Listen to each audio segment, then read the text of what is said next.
노동 수요의 탄력성을 결정하는 앞 시간까지 공부했던 소위 노동 수요의 탄력성에 대한 계산식과 그 연성, 그리고 완전 비탄력적, 완전 탄력적, 단위 탄력적, 비탄력적, 탄력적이라는 개념에 대한 이해가 꼭 있어야 됩니다. 근데 이런 것들보다 더 시험에 많이 나오는 것은 노동 수요의 탄력성을 결정하는 요인, 이게 시험에 많이 나와요. 주관식은 이 탄력성을 결정하는 요인 3개 정도를 써봐라, 4개 정도를 써봐라. 그럴 때 객관식은 있죠. 화살표가 같이 움직인다고 생각하면 돼요. 그래서 상품에 대한 수요 탄력성이 클수록 노동 수요의 임금 탄력성이 커진다. 그렇게 같이 움직입니다. 알아잡았어요? 그래서 예를 들어 사치품은 탄력성이 크다 그랬죠. 그래서 사치품을 생산하는 회사는 어떨까요? 탄력성이 같이 크게 움직입니다. 그러나 상표품을 생산하는 회사는 어떨까요? 탄력성이 낮게 움직여요. 그렇죠? 그 다음에 두 번째, 총생산비에서 노동비용이 차지하는 비중이 같이 움직인다 그랬죠. 클수록 노동수의 임금 탄력성도 커지고 낮을수록 노동수의 임금 탄력성도 낮아져. 자, 예를 하나 들어봅시다. 여기에 두 회사가 있어. 하나는 국민은행, 하나는 포철, 포스코입니다.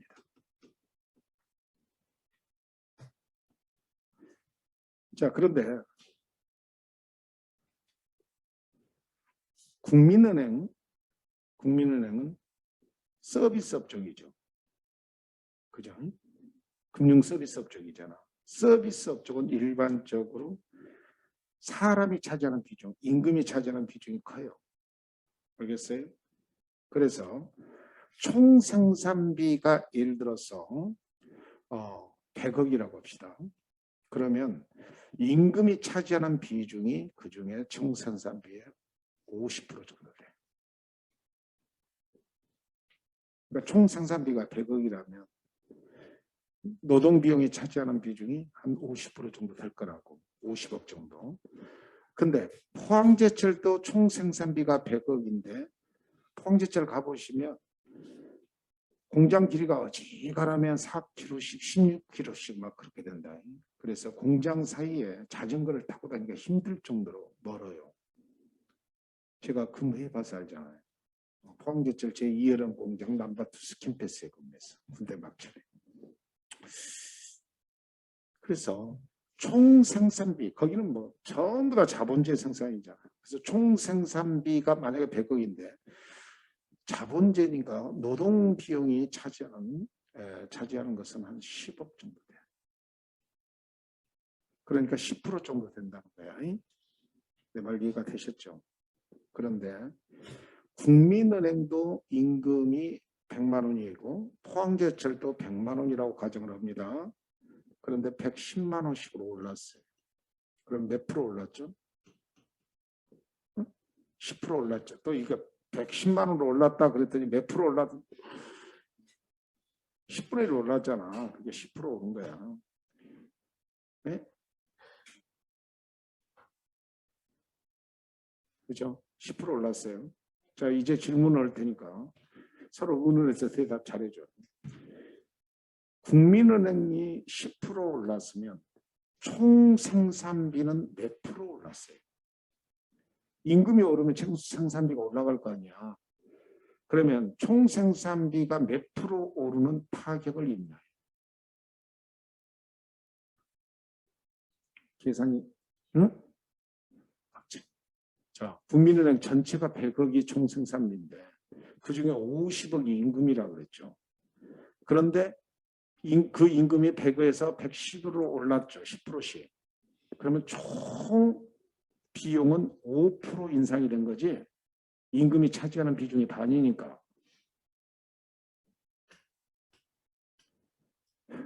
내가 죽어버릴까 어쩔까?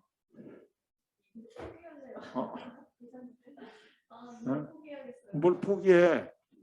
자, 그러면 이쪽 봐봐. 이쪽 봐.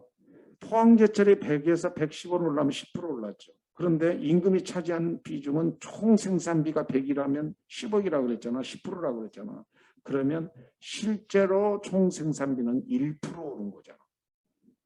그러니까 똑같이 임금이 10%씩 올렸더니 국민은행은 5%의 데미지를 입고 총 생산비에 5% 인상의 데미지를 입고 포항제철은 1% 인상의 데미지를 입는 거잖아. 총 생산비로 따지면.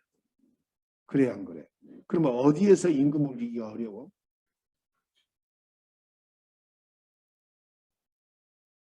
아무 생각 없죠 지금. 어디가 임금 올리기가 어렵겠나요? 국민은행이 총 생산비가 늘어나는 것은 타격이 큰 거잖아. 기업 입장에서. 어디가 임금 올리기가 어려워? 국민은행이 임금 올리기가 어렵죠. 따라서 국민은행처럼 서비스 업종은 임금이 인상되면 노동수요를 많이 감소시켜야 된다는 거예요. 왜?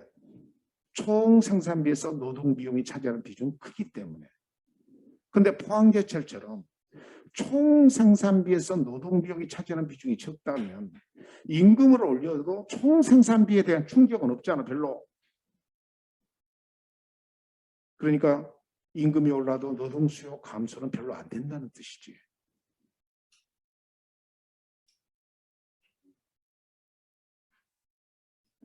계산 문제가 아니라 이해를 시키려고 지금 하는데.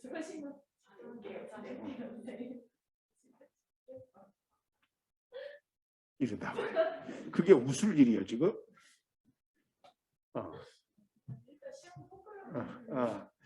하여튼 이해는 되죠. 고마워요.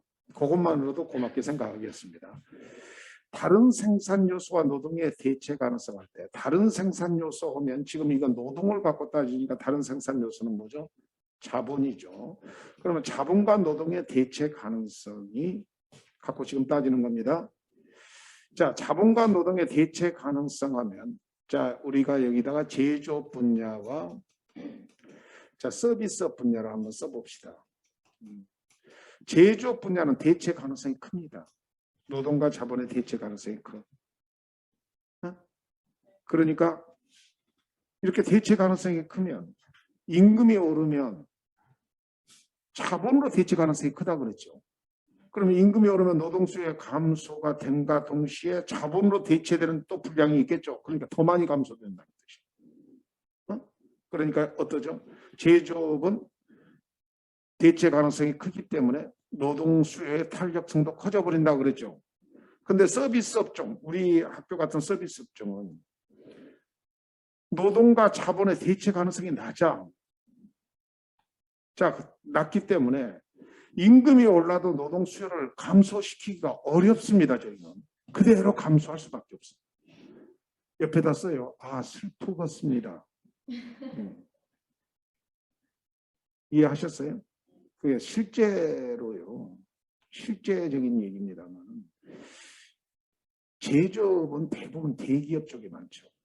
그죠? 근데 대기업이 늘어난다고 고용이 증가되질 않아요. 실제로는 그러니까 고용이 증가되려면 제조업이 늘어나야 돼. 서비스 업종이 늘어나야 돼. 참 강의를 거꾸로 듣고 있어. 제조업이 늘어나면 노동인과 자본의 대체 가능성이 크니까 자본으로 다 대체해서 로봇이 한다는 겁니다.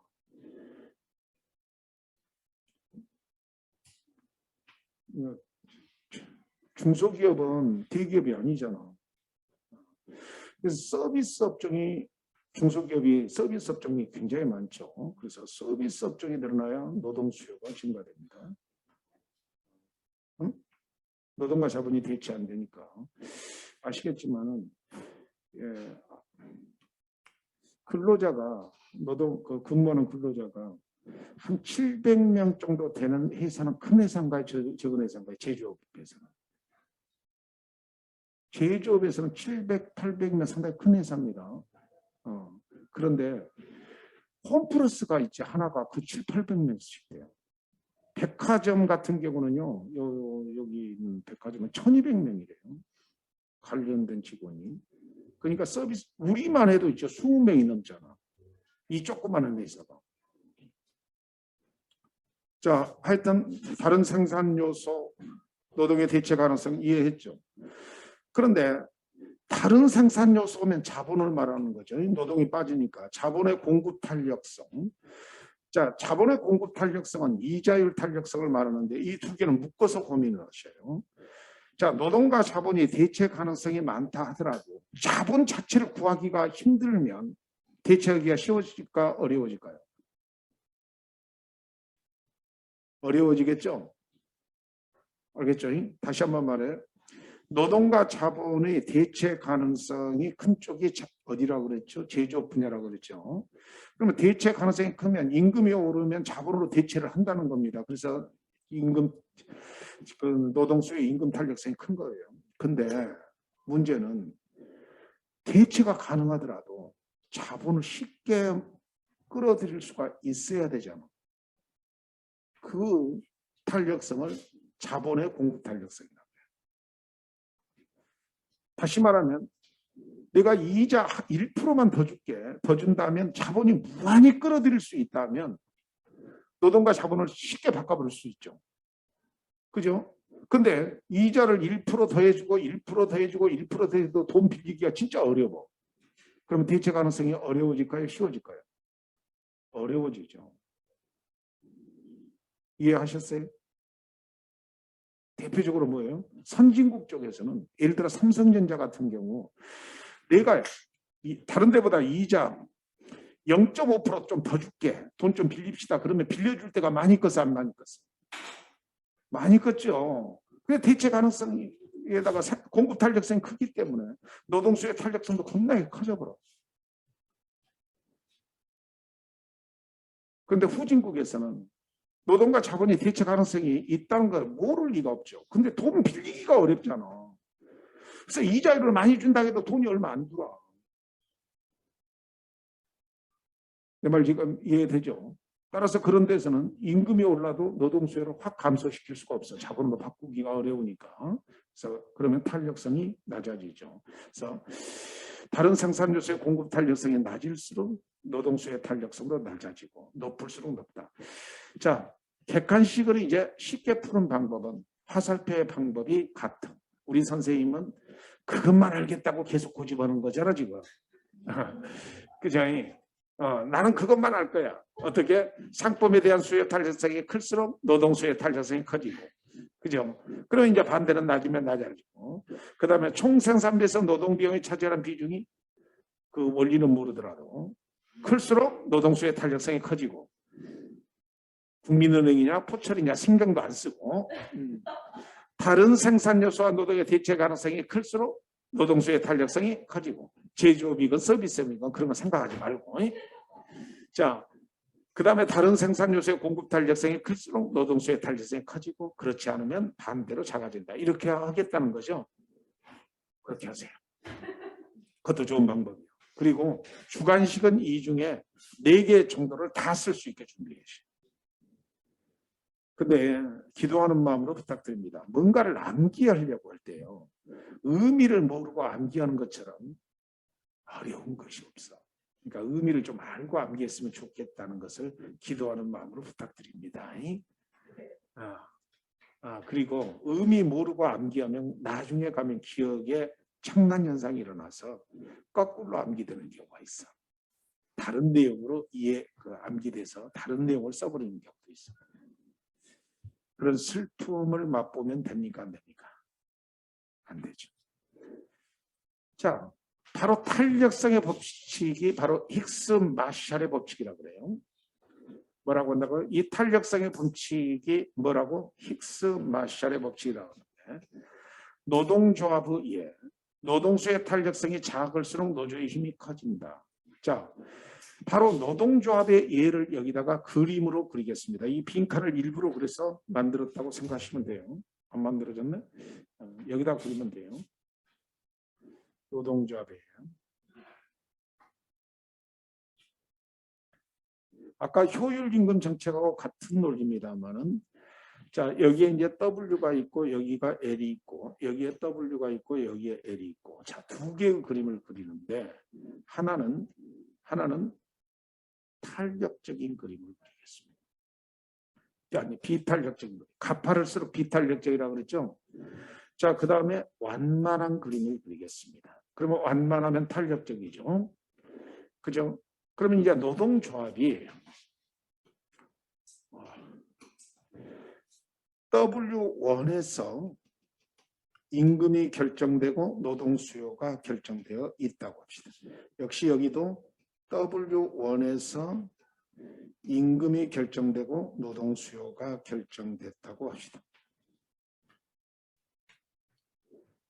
자, 각각의 네모는 무엇을 뜻해요?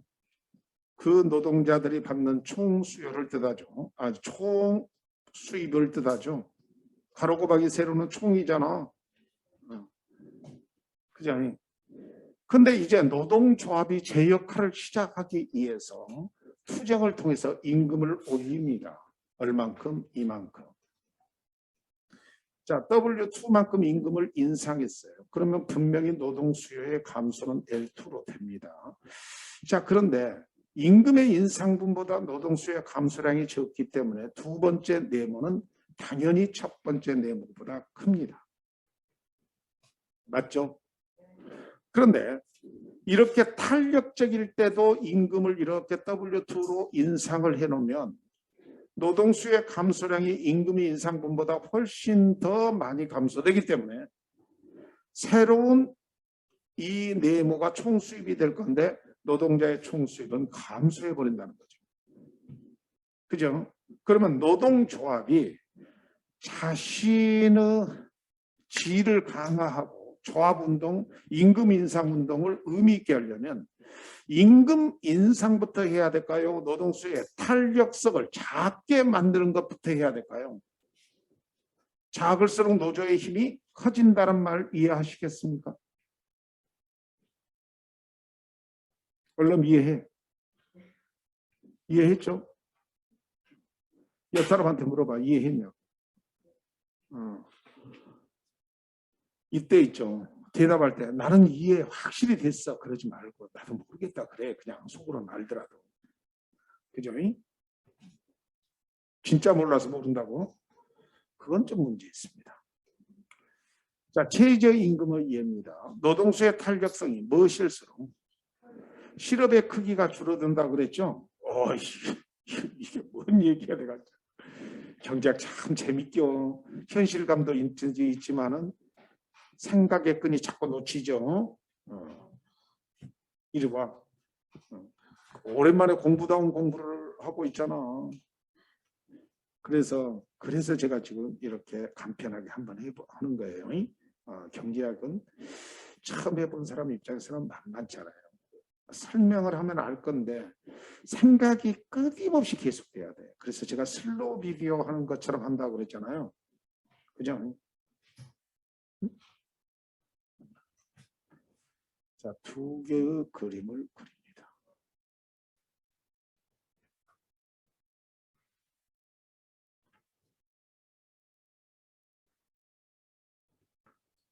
이쁘게 그립시다.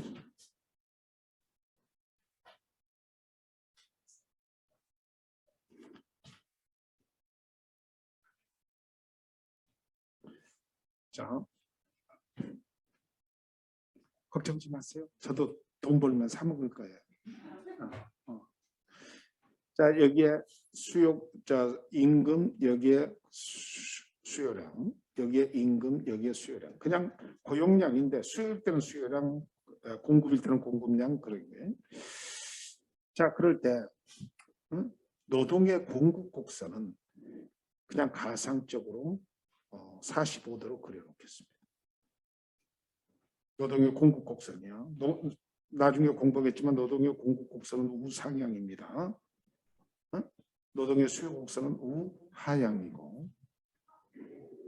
자, 그럴 때 노동의 최저임금제에서 노동의 수요 곡선이 비탄력적일 때는 가파르게 그려놔야 되겠죠.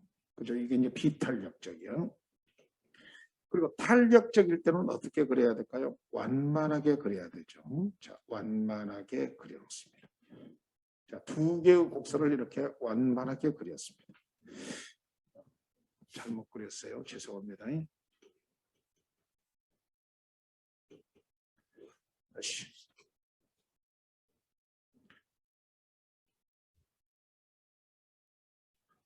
자, 이렇게 그리겠습니다.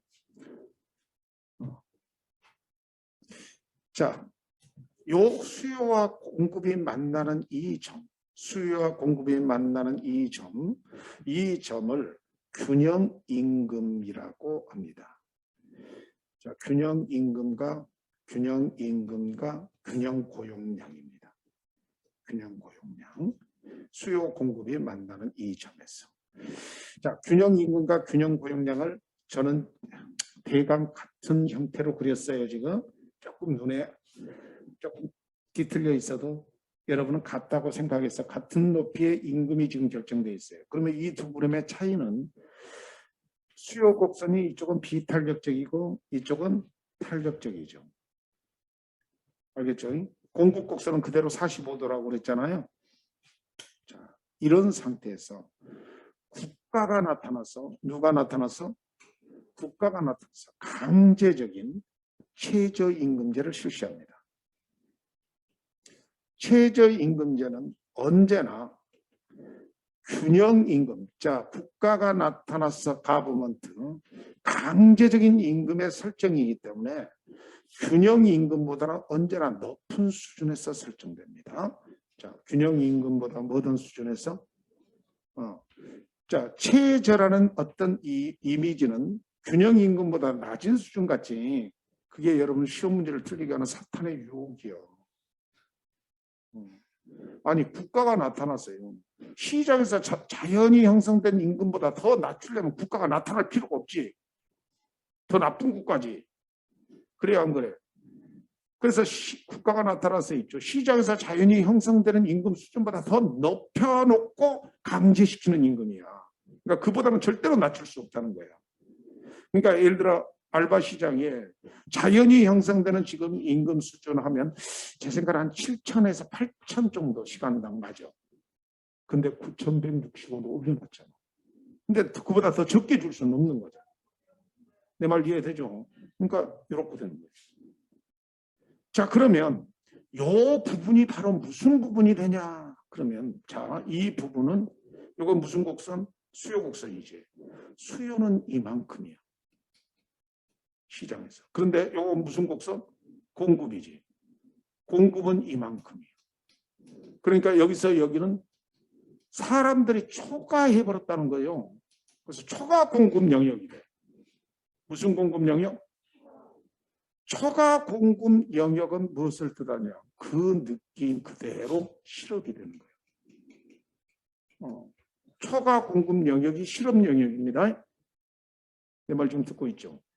자, 그러면 요건 지금 탄력적이에요, 비탄력적이에요? 탄력적이죠. 자, 여기서 W 가버먼트가 있어. 그러면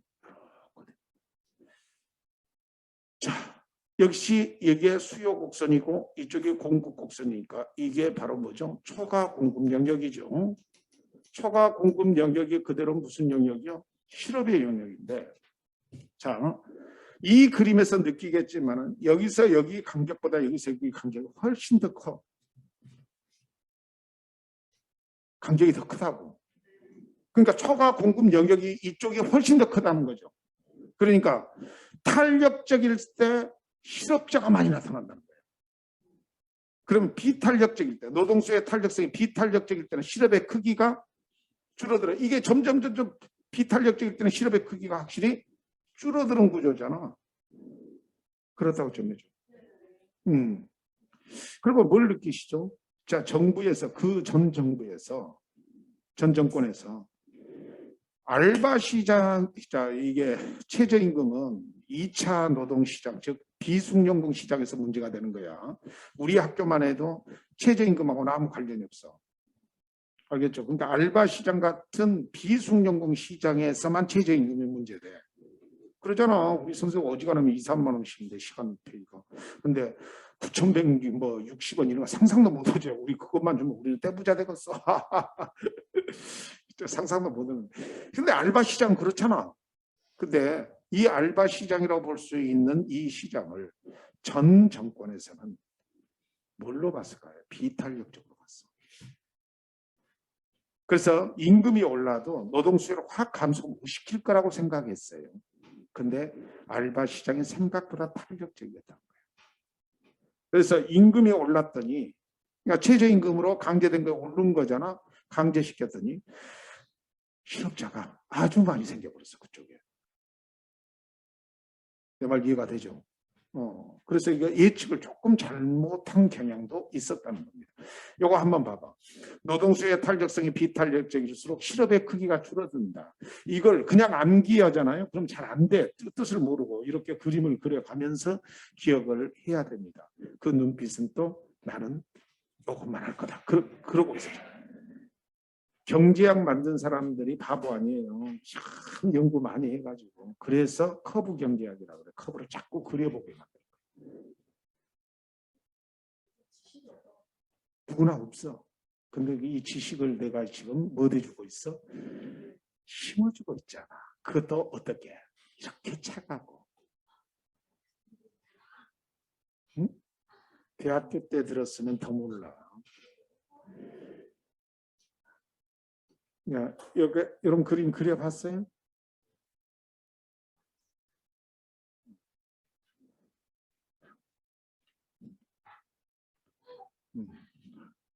자, 그냥 놔두겠습니다. 자, 어렵다고 생각하지 말고 같이 즐긴다고 생각해봐. 우리가 있잖아요. 방송이나 이런 데서 나올 때 또 하나의 축을 우리가 모르고 넘어가는 것이 참 많죠. 저도 있죠. 막 새로운 어떤 그 용어들 나오면 모르고 넘어가는 게 참 많아요. 근데 이제 경제학적 용어도 여러분들 막 모르고 넘어가신 것이 많잖아. 그래 안 그래? 그 한 축을 알고 세상에 새로운 눈을 뜬다고 생각하고 기쁜 마음으로 수업을 들으십시오. 만세. 일어나오세요. 조심히. 자, 중고정적 노동비용과 노동수요인데 이건 간단하게 설명드리면 됩니다. 중고정적 노동비용이라는 말 자체가 모순되잖아요. 원래 노동비용은 고정비용입니까? 가변비용입니까? 가변비용이죠. 그렇잖아요. 한 사람 쓰면 돈이 들어가고 한 사람 안 쓰면 돈이 안 들어가고 그 사람이 잔업하면 시간만큼 돈이 더 들어가고 뭐 이렇게 분명히 사람에 들어서 들어가는 비용은 가변비용인데요. 노동비용은 가변비용인데 문제는 한 사람을 채용하다 보면 법이나 제도 시스템 때문에 마치 고정자본에 투자한 것처럼 비용이 들어가는 경우도 있어요, 없어요? 있죠. 이것을 준고정적 노동비용이라고 해요. 저희 학교만 해도 한 사람을 채용을 하면 무조건 4대 보험 들어가야 되죠. 퇴직연금도 들어가야 되죠. 그 다음에 밥 줘야 돼, 안 줘야 돼? 식당에서 밥 드려야 돼. 그리고 연말이나 추석 때 또 보너스도 줘야 돼. 그 휴가 때 또 지원도 조금씩 해줘야 돼. 입 다셔버려야 돼. 해줘야죠. 많지는 않더라도 해줘야 된다고. 그러면 한 사람을 채용하면 무조건 들어가야 되는 비용이 준고정적 노동비용이다. 인정하십니까? 그러면 고용주 입장에서는 고민해. 어떻게 고민하냐면 이 일의 분량이 한 사람이 조금 초과된 분량이야. 일이. 그래서 한 사람을 채용하면 두 사람 다 편해질 것 같은데 고민이 되죠. 이 사람의 봉급 플러스 중고정적 노동비용을 생각해야 되잖아요. 그죠? 그러면 사업주는 1.5배를 더 주더라도 연장근로나 야간근로도 초과근로로 때우려고 해요. 그것이 더 이익이라고 생각한다. 내 말 지금 이해가 되시죠? 그래서 실제로 있죠. 우리 선생님들도 월급 계산이 이상하게 잘 못 오시는 분이 있어. 자기는 뭐 얼마뿐이 안 되는 박봉이다. 아니야. 학교 측에서는 거기에 2, 30만 원씩 더 들어간다고 해요. 40만 원 더 들어간다고 해요. 그러니까 예를 들어서 300이다 그러면 실제로 자신은 이쪽 340씩 받고 있는 거야. 그래 안 그래? 그죠? 중고정적 노동비용 식사값만 해도 10만 원 이상. 네, 서로 관점이 틀려서 화가 나기 시작해. 그것이 중고정적 노동비용. 그래서 노동시간과 직접적인 관계없이 지급되는 비용으로 대표적으로 부가급여, 그 복지비용 같은 게 부가급여. 그 다음에 채용할 때도 비용 들어가요. 그 다음에 해고를 위해서 준비된 비용도 있어야 돼, 없어야 돼. 만약에 중고정적 노동비용이 크다면, 중고정 비용이 크다면 기존 근로자를 무슨 근로를 선호할 거라는 거예요. 초과 근로 1.5배를 더 주더라도 초과 근로가 더 낫다는 겁니다. 비정규직 근로자 같은 것을 선택하려고 할 겁니다. 그래서 중고정적 노동비용을 너무 키우려고 하는 것이 굳이 그렇게 근로자들한테 좋은 혜택으로 안 올 수도 있다는 겁니다. 왜냐하면 새로운 근로자의 채용을 두려워한다는 겁니다. 한 사람을 채용할 때 비용이 발생합니다. 임금 외의 비용들이 많이 발생한다는 겁니다. 인정하십니까? 여기까지 해서 중고정적 노동비용까지 해서 여러분 노동의 수요를 끝냈습니다. 자, 노동의 수요를 하면서 쫙 정리를 한번 해보시면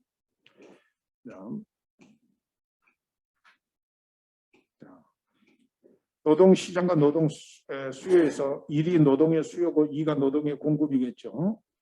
자, 그럴 때 노동 수요하면 일정 기간 동안 노동 수요자인 기업자들이 구입한이 아니야. 의사가 있는 노동의 양이고, 그 다음에 노동 수요의 결정 요인으로 노동의 가격, 즉 임금과 다른 생산 요소의 가격, 상품에 대한 수요, 노동의 생산성, 생산 기술인데 노동 수요량의 변화와 노동 수요의 변화를 반드시 구별하고 인생을 살아가자라고 했죠. 그리고 우리 인생의 마무리에서 다시 한번 꼭 기억해 주십시오. 할 수 있겠습니까? 윤으로 남겨요, 그냥. 그 다음에 단기 노동 수요 곡선을 때 단기와 장기의 그 구별은 뭐라고 그랬어요? 고정 자본이, 그러니까 고정 요소가 있으면 단기, 노동과 자본 다 두 개 다 가변 요소일 때는 장기라고 그랬어요. 자, 그리고 단기 기업에서 이룬 극대화 조건은 최적 고용량과 같다 그랬죠. 머릿속에 그 4단위가 최적 고용량이야. 그럴 때 한계 생산물 가치와 임금률이 같을 때 최적 고용량이 되고 기업은 이윤 극대화가 된다고 그랬어. 됐죠? 자, 그래서 한계 생산물 가치가 임금률보다 더 크면 고용이 증가되고, 이 고용 증가 집계 시험 문제를 낸다. 실제 한계 생산물 가치와 임금률에서 임금률이 더 높으면 고용이 감소돼야 이윤이 증가되고, 두 개가 똑같게 되면 고용이 최적 고용량이 결정되면서 기업은 이윤 극대화를 갖게 된다고 했습니다.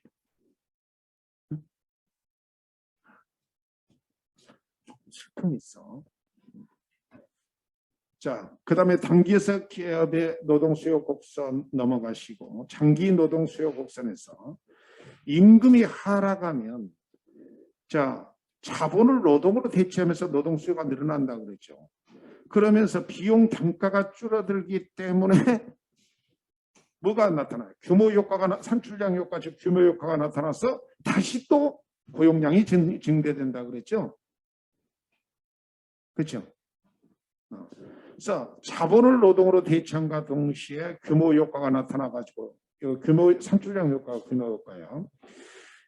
대당 인건 비용이 줄어들어서 생산품의 수요가 늘어나서 노동 수요가 유발 수요로 다시 늘어난다 그랬죠. 그 다음에 산업의 노동 수요 곡선 이런 건 넘고, 노동 수요의 탄력성의 공식을 꼭 암기하라고 그랬습니다. 그리고 예를 들어서도 기억을 꼭 해 주셔야 됩니다. 하실 수 있겠습니까? 그리고 탄력성의 결정 요인에서 완전 비탄력적, 완전 탄력적, 단위 탄력적 사이에 비탄력적과 탄력적의 개념이 있다는 거. 그 다음에 이 노동수의 탄력성을 결정하는 요인이 주관식 2차 시험의 단골손님이라고 그랬어요. 그런데 객관식 찍을 때랑 주관식 쓸 때도 이제 그렇게 써야 되겠죠. 방향이 각게 움직인다고 그랬어요. 좀 따라서 해봐. 나만 쪽팔리려고 그러죠. 각게 움직여. 그래서 상품에 대한 수요 탄력성이 높을수록 노동수의 탄력성이 커지고 반대는 상승하고 총 생산비에서 노동비용이 차지하는 비중이 클수록 노동수의 탄력성이 커지고 다른 생산 요소 즉 자본과 노동의 대체 가능성이 클수록 노동수의 탄력성이 커지고 그럴 때 보세요. 대체 가능성이 어디가 더 크냐 이런 것까지 알면 좋다는 거야. 제조업이 더 크다 그랬잖아요. 그 다음에 다른 생산 요소의 공급 탄력성. 그러면 자본의 공급 탄력성, 그러면 자본의 이자율 탄력성인데 아까도 슬쩍 얘기했지만 국제적 신뢰가 있는 대기업 같은 경우는 조금만 이자를 둬도 돈을 마음대로 빌려 쓸 수 있어. 그러면 노동과 자본의 대체 가능성이 훨씬 더 크니까 노동수의 탄력성도 커져버려. 인정하십니까? 그 다음에 노동조합 힉스, 즉 탄력성의 법칙이 힉스 마샬의 법칙이다. 노동조합도 비탄력적으로, 그 다음에 최저임금제도 비탄력적일 때 긍정적인 효과가 더 크다는 겁니다.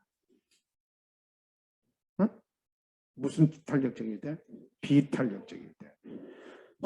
초저가 공급에 실업자가 줄어들고, 자 이쪽 노동조합 같은 경우는 임금 인상 부분에 대한 효과가 노동자의 총 수입의 증가로 나타난다는 겁니다. 이해하셨어요?